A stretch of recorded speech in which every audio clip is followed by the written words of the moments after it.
سلام، به یه ویدیو دیگه خوش اومدید.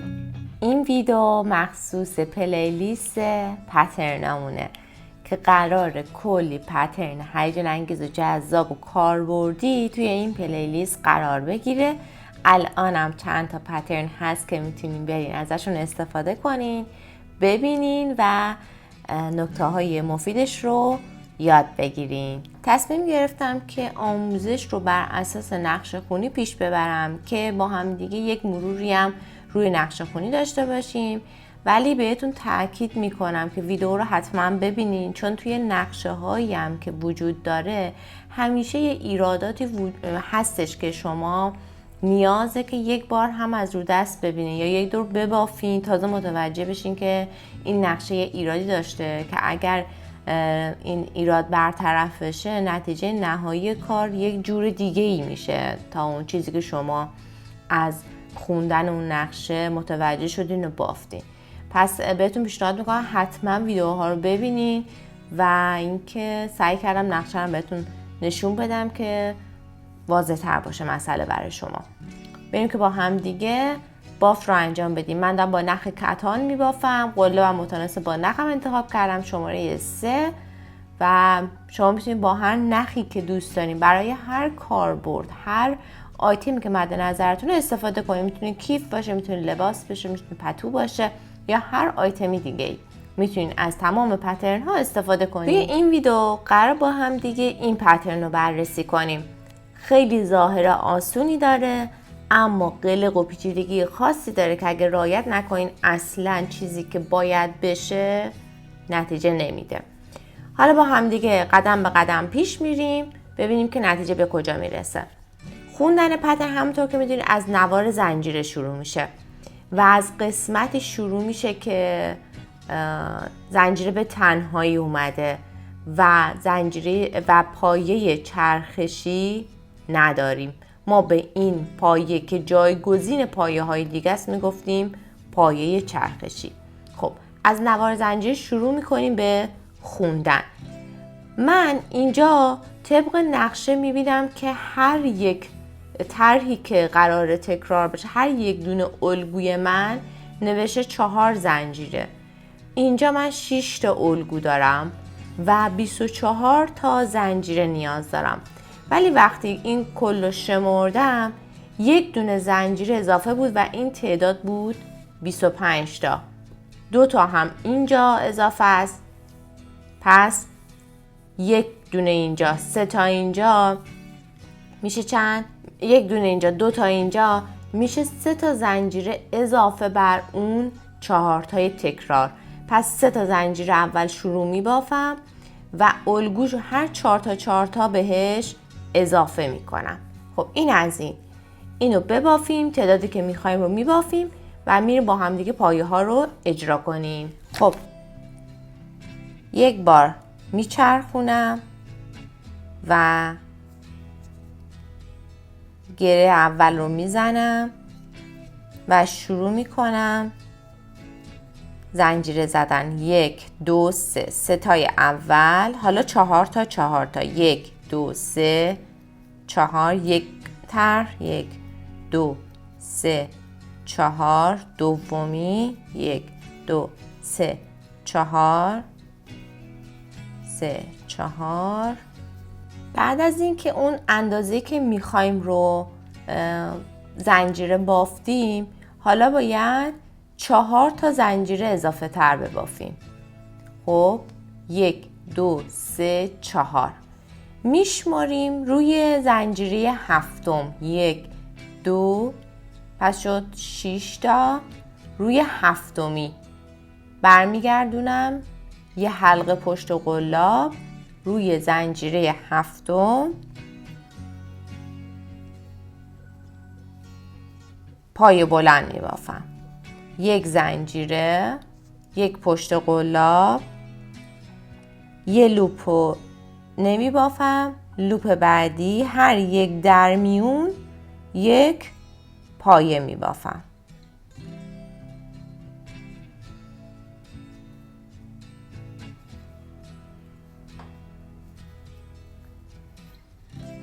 یک زنجیره تا انتها باید بریم.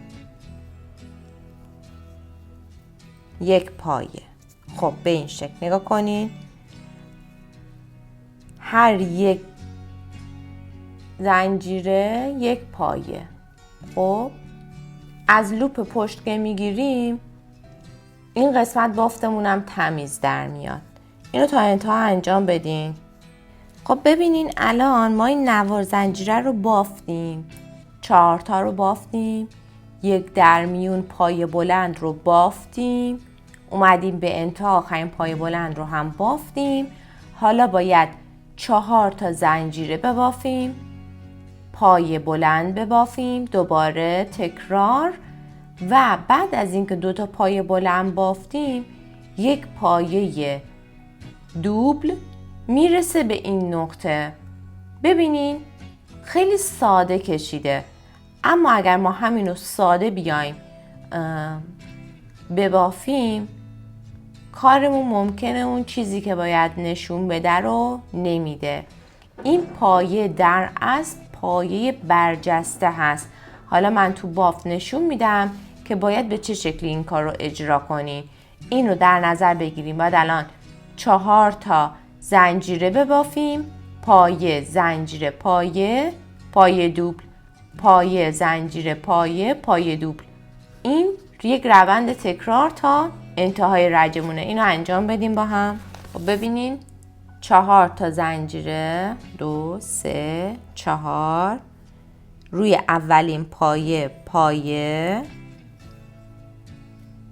دوباره یک زنجیره روی دومی پایه پایه بلند، بلا فاصله 2 تا حلقه روی قلاب و ببینین از رو به این شکل 1 2 3 هیچ زنجیره‌ای زده نمیشه. رو پایه بعدی پایه بلند بافته میشه. دوباره یک زنجیره رو پایه بعدی، یک پایه بلا فاصله میایم کجا؟ این نقطه.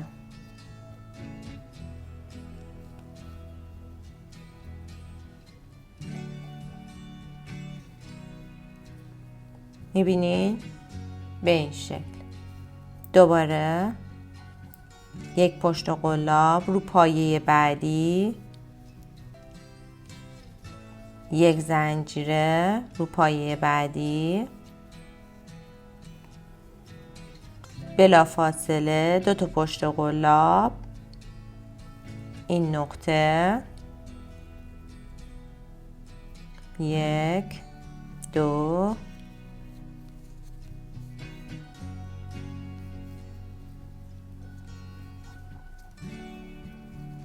خب این از این. بریم برای رج بعد. من اینو تا انتها ببافم. ببین طرحتون فعلا باید یه همچین چیزی بشه. تا اینجا برگردیم به نقشه. من دونه پایه دوبل آخر رو بافتم. الان باید یه پایه بیارم به این نقطه و 4 تا زنجیره ببافم و همین کار رو تکرار کنم. این قسمتش مهمه. خوب گوش بدین و خوب ببینین. ببینین که به چه شکل اجرا کنین. خب پایه دوبل آخر بافته شد. یه حلقه رو قلاب، اولی نه دومی، میام یک پایه میبافم، باف رو برمیگردونم، 4 تا زنجیره 1 2 3 4 و طبق الگو اولین پایه یک زنجیره، دومی پایه و بلا فاصله باید پایه دوبل بخوره. من اگه الان بیام اینجوری پایه دوبل بزنم طرحی که باید ساخته بشه ساخته نمیشه. پس باید چیکار کنم؟ این 2 حلقه که رو قلاب زدم باف رو به این شکل تو دستم نگه میدارم. و از همین نقطه‌ای که پایه دوبل قبلی گرفته شد از همینجا پایه رو میگیرم و به صورت برجسته میبافمش. توی بافت رفت و برگشتی باید به این شکل باشه. الان بلافاصله رو پایه بعدی باید پایه ببافم به همین شکل. یک زنجیره، دوباره پایه و الان دوباره همین کار رو باید تکرار کنم. دیدین این چیزا چیزی بود که توی نقشه ها متوجه شدنش نیاز به تجربه و آزمون خطا داره. خیلی بهتره که ویدیوش رو بتونین ببینین توی وقتتون، توی انرژیتون، حتی توی انگیزتون صرفه جویی میشه. چون خیلی ها هستن فکر میکنن ایراد از خودشونه و کلن بیخیال بافت میشن. خب این از این. حالا بلا فاصله دوباره به این شکل. خب اینو که بافتم الان بهتون نشون میدم طرحش داره چه شکلی میشه. ببینین خیلی خوشگل شد.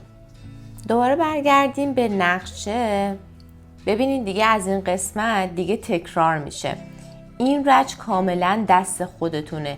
میخواین که حالت شبکه‌ای داشته باشه یا نه میخواین حصیر بافی این حالت حصیریش پشت هم تکرار بشه. اگه میخواین پشت هم تکرار بشه این دوتا رج رو حذف کنید. اگر میخواین مدلش تغییر کنه، حالتش تغییر کنه، فاصلش کمتر باشه، قسمت توریشو یه رج مثلا کم کنید یا میخواین زیادتر بشه قسمت توری رجش رو اضافه کنید.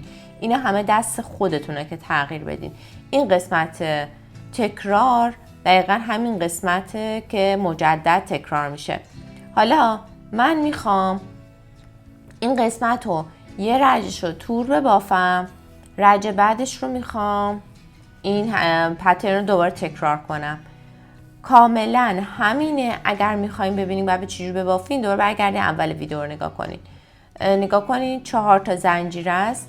روی هر پایه اومده یه پایه، یه زنجیره، یه پایه، یه زنجیره زده، دوباره اینو برگشته این کارو کرده و دوباره همین پترن دو رج رو اینجا اومده دوباره تکرار کرده.